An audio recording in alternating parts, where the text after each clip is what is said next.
tous et bienvenue du coup sur ce deuxième webinaire qui traite de mon espace santé. Donc ça fait suite au premier en fait qui a eu lieu il y a 15 jours. Donc ce matin on va pas parler des mêmes sujets, ça s'inscrit plutôt dans la continuité. Et donc ce matin ça va traiter plutôt des droits et des règles d'accès à mon espace santé. Hop, alors. Donc juste quelques petites informations. Donc ce webinaire est enregistré comme le précédent. Et pour information, du coup, le précédent, vous pouviez le trouver, par exemple, dans la lettre, enfin dans l'Info Express, la newsletter qui est sortie, c'était le dernier article. Mais sinon, sachez que l'ensemble des webinaires qui sont donc enregistrés, vous les retrouvez sur le SharePoint. Dans la partie accessible à tous, vous avez aussi un dossier en anglais communication. Et dedans, il y a un dossier qui s'appelle ESMS numérique Mon Espace Santé. Donc voilà, si dans les suivants ou si vous avez envie de revisionner au calme ce webinaire, c'est possible en allant sur le SharePoint. Et donc, du coup, vous avez aussi possibilité d'intervenir, de poser des questions, voire de réagir à tout moment via l'espace questions-réponses ou conversations, comme vous l'avez fait là pour le son. Et d'ailleurs, merci beaucoup.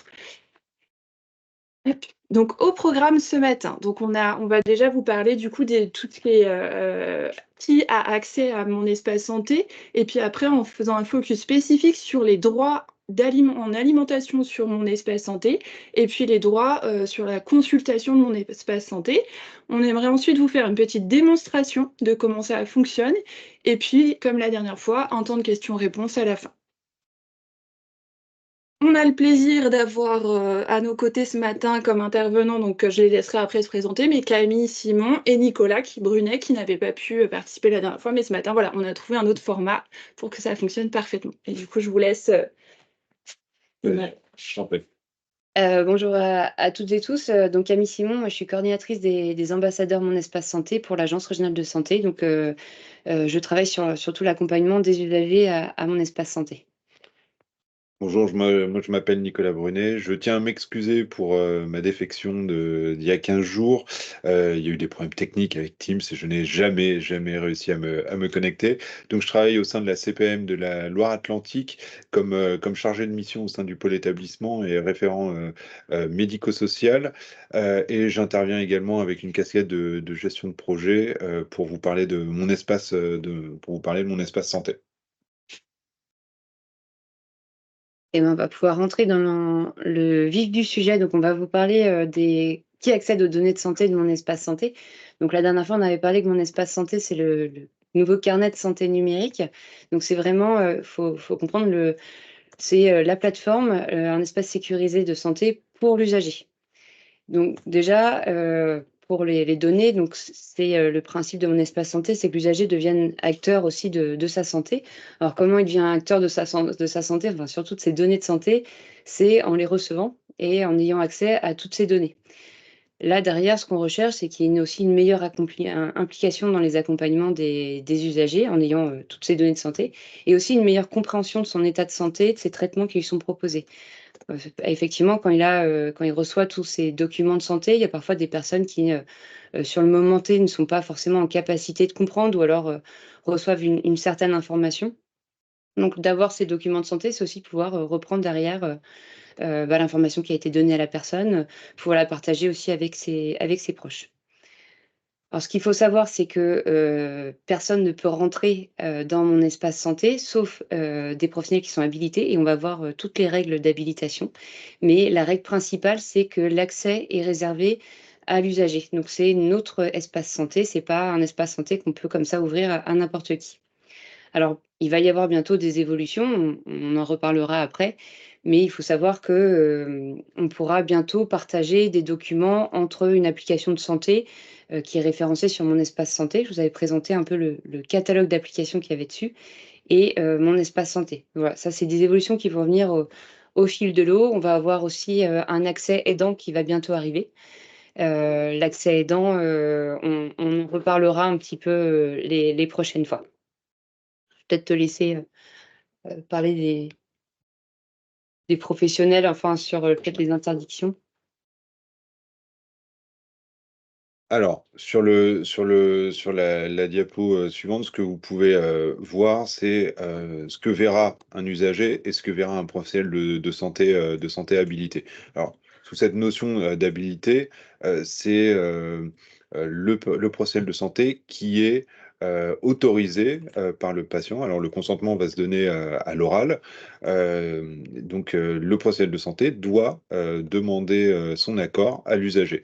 Une chose qui peut être intéressante aussi, c'est que cet accord donné à un professionnel de santé est réputé avoir été donné à l'ensemble de l'équipe d'un établissement.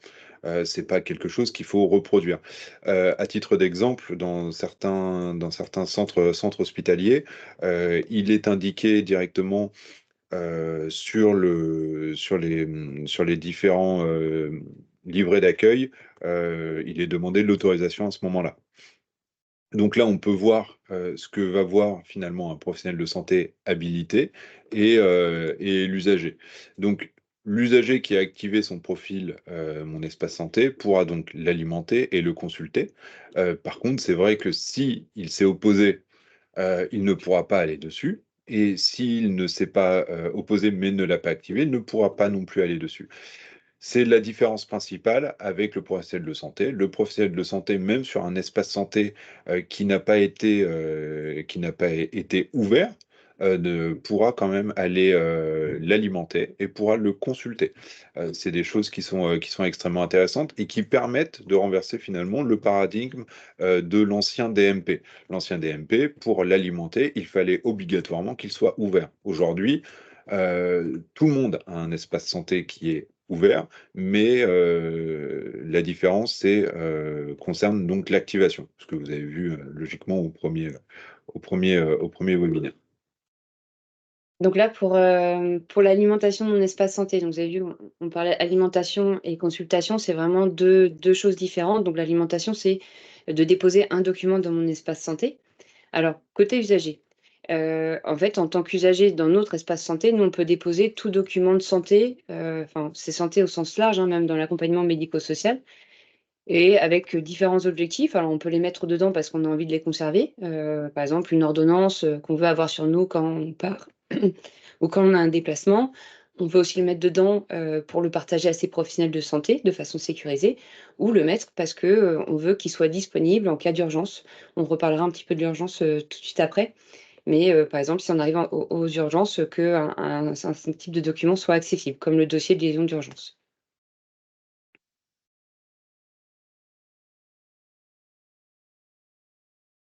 Alors, sur la consultation, comme je vous le disais, il y avait donc une histoire de consentement. Donc, la personne peut s'opposer à la consultation de Mon Espace Santé. C'est un droit légitime. Euh, de plus, il a la possibilité, puisque un des mantras de Mon Espace Santé, c'est de prendre la main sur sa santé. Il a la possibilité de bloquer un professionnel ou plusieurs professionnels de santé. Là, c'est un cas de figure pour vous donner une illustration, c'est un cas de figure qu'on peut trouver notamment sur l'ex-mari qui est médecin, l'ex-épouse peut décider, par exemple, de bloquer l'accès à son espace santé. On peut également masquer des documents à tout professionnel de santé, sauf dans le cadre de l'urgence. Masquer un document, on va avoir le cas de figure, un compte rendu d'hospitalisation en psychiatrie, puisque la psychiatrie, pour le coup, a parfois encore mauvaise presse chez certains. C'est aussi la possibilité qui est faite aux professionnels à l'usager de pouvoir masquer ce genre de document. Et même le médecin traitant n'aura pas forcément la possibilité d'accès. Et derrière, à chaque fois qu'il y a une personne qui se connecte, ça laisse aussi des traces, comme on le verra aussi précédemment. Alors, pour la consultation, pour l'accès des professionnels de santé, pour la lecture, c'est la lecture en fait d'un document qui a été déposé. Donc ça, c'est réservé aux professionnels qui accompagnent effectivement l'usager. Donc c'est pas n'importe quel professionnel, c'est vraiment très encadré par la loi. Donc il faut, accompagner ou, prendre en charge l'usager pour pouvoir consulter. Il faut l'informer et il faut recueillir pardon, son consentement. Il ne faut pas hésiter aussi en cas d'opposition de garder une trace écrite dans le dossier de la personne. Et ensuite, ce qu'il faut comprendre, c'est qu'il y a ce qu'on appelle une matrice d'habilitation. C'est-à-dire que ce n'est pas n'importe quel professionnel, même en ayant l'accord de la personne, qui peut accéder à l'ensemble des documents de l'espace santé de la personne. Je vais prendre un exemple. Dans quelques temps, par exemple, les podologues seront en capacité d'accéder aux espaces santé des personnes, mais avec la matrice d'habilitation, ils ne seront pas en capacité, par exemple, d'aller voir des comptes rendus de gynécologique. Parce que ça a été décidé au niveau national, entre les différents ordres professionnels, que chaque profession, il y a ce qu'on appelle des couloirs, ont le droit d'accéder à certains documents. Donc, par exemple, moi, j'ai 50, on va dire 50 documents dans mon espace santé. Mon podologue y accède. Bah, lui, quand il consultera avec mon accord, il n'aura que 3 documents visibles dans son logiciel métier. Et ensuite, quand il va se connecter, moi, je vais recevoir une notification comme quoi mon professionnel s'est connecté. Et ensuite, je peux, on ira peut-être voir ça tout à l'heure, dans l'espace santé, voir tous les accès et les actions qui ont été faites. Donc, on est informé par notification, mais en plus de ça, dans son espace santé, on voit. Donc on a mis, je ne sais pas si vous voyez bien en bas de diapo une petite règle, il y a vraiment, c'est encadré par la loi et il y a, des peines, d'emprisonnement et des amendes qui sont prévues pour tout professionnel qui va déroger. Donc c'est-à-dire qui va aller, consulter des espaces santé sans autorisation et puis après la CNAM a aussi tout un système de blocage et bloque assez facilement, des professionnels qui vont, avoir disons des visites, suspectes sur les espaces santé pour aller après enquêter, voir ce qui s'est passé. En plus des sanctions prévues par le droit pénal, on a également des sanctions ordinales. Un médecin qui irait consulter un DMP alors qu'il n'est pas habilité, alors qu'il n'a pas reçu le consentement, risque aussi la radiation par rapport à ça. Et ce qui peut être également intéressant de dire, c'est qu'un professionnel de santé, dans le cadre d'un partage d'activités, admettons un médecin traitant qui serait également médecin en compagnie d'assurance, n'a pas le droit d'utiliser ses accès DMP comme médecin traitant pour le cadre d'une autre activité. C'est également vrai pour des médecins experts. Alors, en cas d'urgence, et c'est ce que j'évoquais tout à l'heure, il y a deux possibilités. Ce qu'on appelle en fait l'accès en mode bris de glace. Donc, on a le cas de figure avec le médecin régulateur, et le médecin régulateur peut accéder à l'ensemble des documents, même les documents masqués. Alors, ça, c'est une possibilité aussi qui est offerte ou non à l'usager. Et il y a un accès en cas d'urgence par les autres professionnels de santé.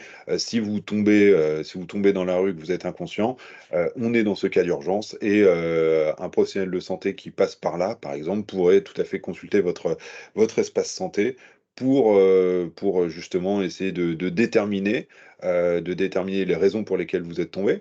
Ça peut être lié à un traitement, ça peut être lié à une pathologie spécifique, etc., etc. Mon espace santé est une aide aussi à la décision médicale par rapport à l'ensemble des antécédents. Alors peut-être en résumé, si, ce qu'on s'est dit, on a vu une différence entre, la consultation, donc, aller voir dans les espaces santé les documents par les professionnels de santé. Donc là, ce sont que les professionnels de santé qui accompagnent les usagers qui peuvent le faire. Il faut qu'ils aient, l'accord de la personne pour pouvoir le consulter et ils ne seront autorisés à voir que les documents dont la matrice d'habilitation vous autorise. Et ensuite, après pour, aller déposer un document, là par contre, c'est une information qui est donnée à l'usager et l'usager, à l'inverse, lui, pour aller consulter ces documents-là, il va devoir passer par l'activation de son espace santé pour aller consulter. Alors, on va essayer de faire une petite démonstration. J'ai juste à basculer là, je Oui, c'est suppose. ça. Ok. Donc, alors, si on regarde sur le logiciel de... Oui, alors je vais peut-être reprendre la Oui, main, ça ce sera sera plus aussi simple. simple. Sur la partie logicielle. Donc là, on est bien sur Ogiris. Donc je suis allée, hop, est-ce qu'on peut mettre en grand? Oui, ça va être plus simple. Donc là, c'est la fiche de Nicolas. Donc déjà, première chose, première peut-être précision, je me suis connectée à Ogiris via ProSanté Connect. C'est la condition pour que ça fonctionne. Donc vous avez, depuis la nouvelle mise à jour qui est arrivée chez nous, si je dis pas de bêtises, c'était en novembre, je crois, vous avez ce bouton qui est apparu. Donc vous savez, normalement, vous rentrez vos identifiants mot de passe et dessous, il y a le bouton ProSanté Connect. Donc moi, j'ai choisi ce mode de connexion et c'est impératif d'utiliser ce mode de connexion pour que ça fonctionne. Autre chose, donc là, j'ai créé la fiche. On a créé un séjour, Nicolas est accompagné par l'équipe mobile de médicalisation. Autre prérequis pour que tout puisse bien fonctionner, c'est que j'ai qualifié l'INS. Donc vous voyez ici, le statut de l'identité nationale de santé, il est qualifié.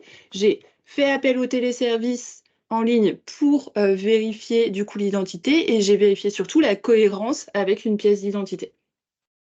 Ensuite, donc, on peut passer par ce biais-là. Ici, vous avez un bouton DLU. Voilà. Et donc, la petite nouveauté depuis qu'on a la nouvelle version du logiciel, c'est qu'on peut partager ce DLU vers le dossier médical partagé. Donc voilà, hop, si on fait. Donc, c'est juste pour vous montrer, mais on a déjà, comme il y a un petit délai, on a déjà envoyé le DLU. Et ici s'affiche donc cette page-là. Donc, le DLU, il s'ouvre aussi en parallèle dans vos téléchargements. Et donc, vous avez cette nouvelle fenêtre qui s'ouvre. Et ici, peut-être qu'on peut refaire un peu un focus sur des choses que vous avez déjà présentées, mais vous avez aussi là, dès maintenant, des boutons qui vous permettent de gérer la confidentialité des documents. Donc, invisible aux patients, par exemple, masqué aux professionnels de santé, ou alors invisible aux représentants légaux. Ça, c'est pour un mineur. Alors peut-être, parce que ça pourrait, en étonner certains, sur le côté invisible aux patients, c'est, une fonctionnalité qui est, extrêmement utilisée, dans le cadre de la cancérologie, pour les consultations d'annonces où, finalement la réception de résultats par le médecin et l'impression de ce genre de documents, il préfère le rendre invisible aux patients dans un premier temps avant de faire sa consultation d'annonce. Il le démasquera au moment où il aura fait sa consultation. Et donc après, la dernière étape, c'est donc de faire envoyer. Là, on va pas le faire à l'instant T parce que je l'ai déjà fait préalablement pour qu'on puisse vous montrer en direct. Mais à partir du moment où vous cliquez sur ce bouton, ça envoie le DLU, le dossier de liaison d'urgence, sur mon espace santé. Et donc, qu'est-ce qui se passe sur mon espace santé? Ce qui se passe, ici, dans mes documents de santé, on voit ici le DLU apparaître. Ce DLU, on peut le retrouver également. Alors, je vais me reconnecter. Alors, hop, je me permets, comme ça, on revoit tout. Mais c'est vrai qu'aujourd'hui, au bout de 20 minutes, pour des raisons de sécurité, l'espace santé se clôture tout seul. Donc là, je rentre mon mot de passe, mon identifiant, et je vais recevoir un SMS qui va me donner un code à usage unique.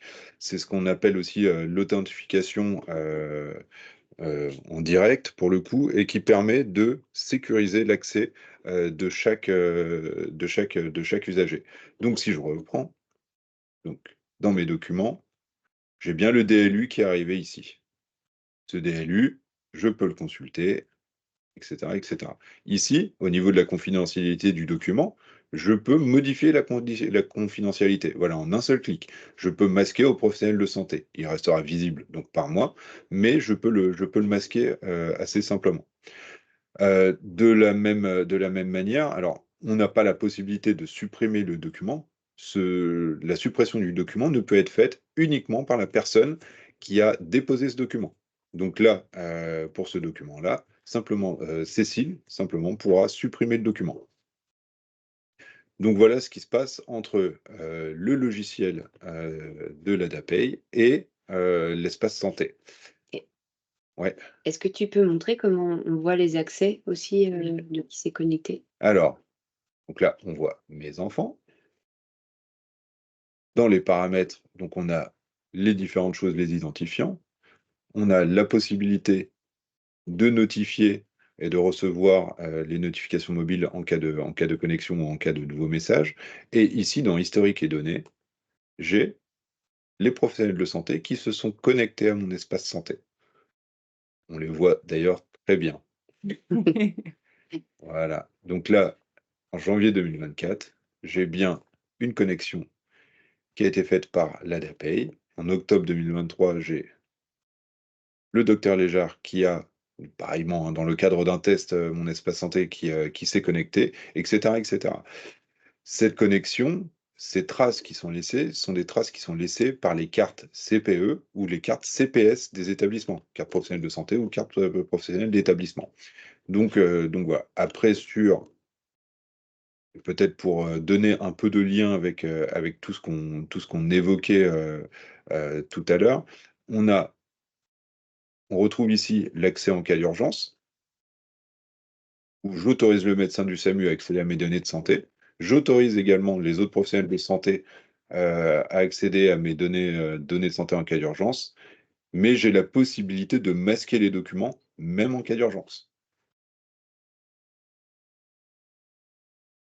On y retrouve également différentes choses, la possibilité de clôturer son profil et l'accès au niveau des professionnels de santé. Je gère l'accès et je peux décider de bloquer, si je le souhaite, un professionnel de santé. Je peux rentrer le nom, je fais une recherche et ce professionnel de santé sera désormais bloqué. Très bien. Eh bien, on peut peut-être, du coup, maintenant, sur les quelques minutes qui nous restent, passer au temps de questions-réponses. À vous,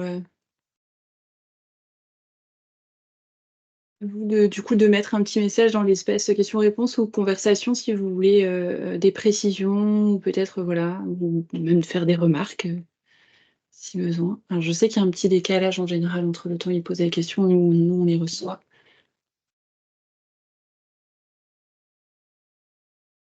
En attendant les questions, je vous montre différentes choses que vous avez certainement vues aussi au premier, mais voilà, les différentes choses sur lesquelles on peut se balader aussi au niveau de mon espace santé avec, là, ici, les vaccinations, le concept de prévention qui arrive de plus en plus sur mon espace santé, avec notamment le calendrier vaccinal, avec différents âges qui sont mis. On a aussi mon bilan de prévention qui va faire son apparition sur mon espace santé. C'est les rendez-vous qui ont été prévus dans le projet de loi de financement de la sécurité sociale de 2022, de 2023, qui ont été retravaillés pour 2024 et qui vont faire l'objet donc de différentes choses, avec la possibilité aussi de pré-remplir un document à l'usage du médecin ou de la sage-femme qui réalisera la consultation. Ce document-là donc pourra être remplissable directement dans mon espace santé.